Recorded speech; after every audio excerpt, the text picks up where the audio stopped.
Hey there everyone, Merry Christmas. Thought I'd come up with a quick update before the holidays because this weekend I'm not working on the car because family and Christmas. So it's just been waiting on parts to come in, trying to find the right fittings, and just trying to iron out all those little tiny gremlin details. Because it's always with all the projects, you get 90% done with it, and the last 10% is 90% of the problems. It's normal. So I'll show you what we got going on. Okay. So we did finally find the two fittings. This fitting will bolt onto the oil supply line. Right down here, okay? It does thread on. We finally got that. So we went from that to that. And then that will thread onto this to go to a dash for AN. For the oil supply line, here you go. We'll bolt into there.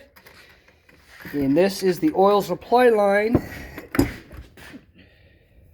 that bolts right here, and then this fitting is in the aluminum, threads into here to a dash 4 AN, and this is the oil supply line.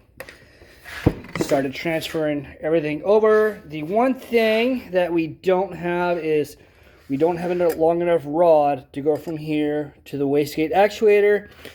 It's already been solved. It's parts en route. It's not going to get here until after Christmas, because it has to come all the way from California, and I think it's a custom-made unit from the same company that supports this. So Canigua, go on eBay, Canigua, pretty good store, good stuff. I reached out to them and said, "Hey, I need a longer rod," and they said, "No problem. Measure the length from this point to that point, and we'll get you squared away." I send them the measurements, which is 8 inches, and they said, "I got you. We'll get back to you."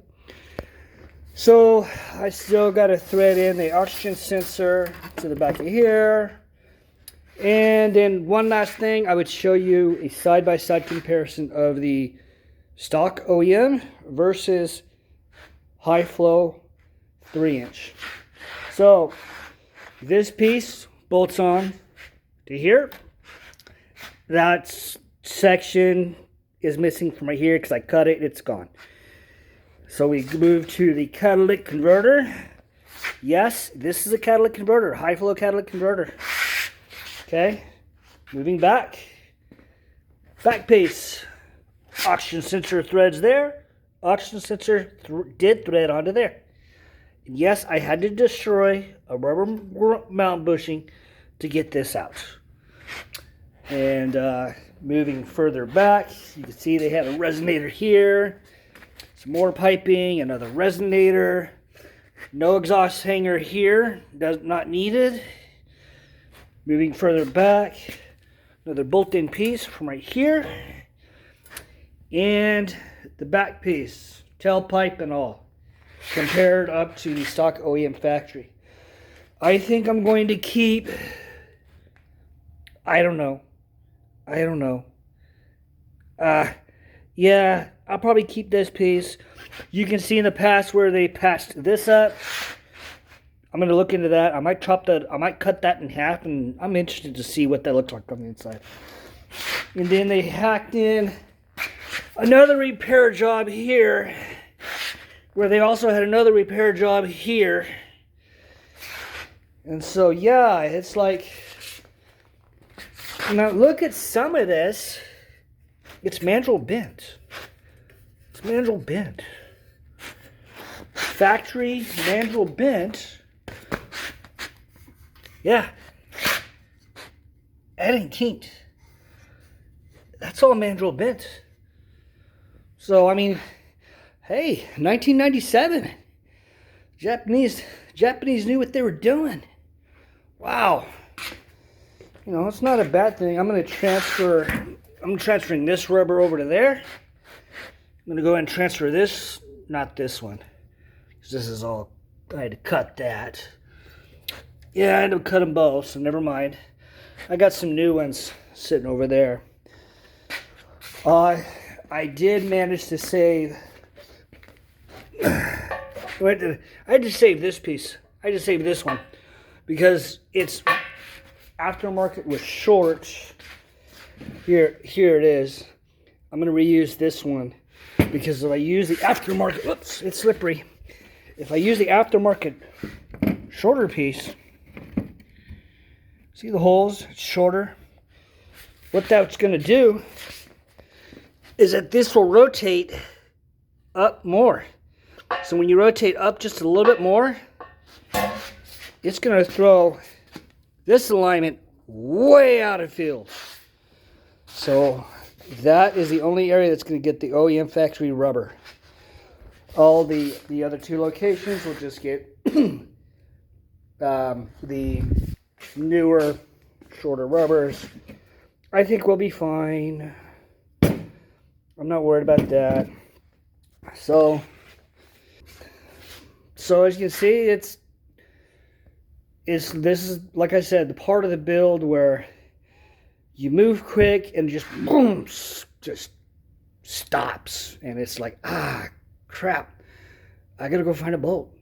Now I gotta go find a nut. Now I gotta go find a little tiny adapter. Okay, now I gotta go get this other adapter. When we can put this thing on, we can put everything together. We can start it up and go run it. I'm going to run it without the wastegate installed. Why am I pointing at things? I'm going to run it without the wastegate installed because they say it's good to run turbos at no boost to allow the tray to, work itself in, and the turbine and the compressor. So they have break-in time without any external extra loads. It makes sense.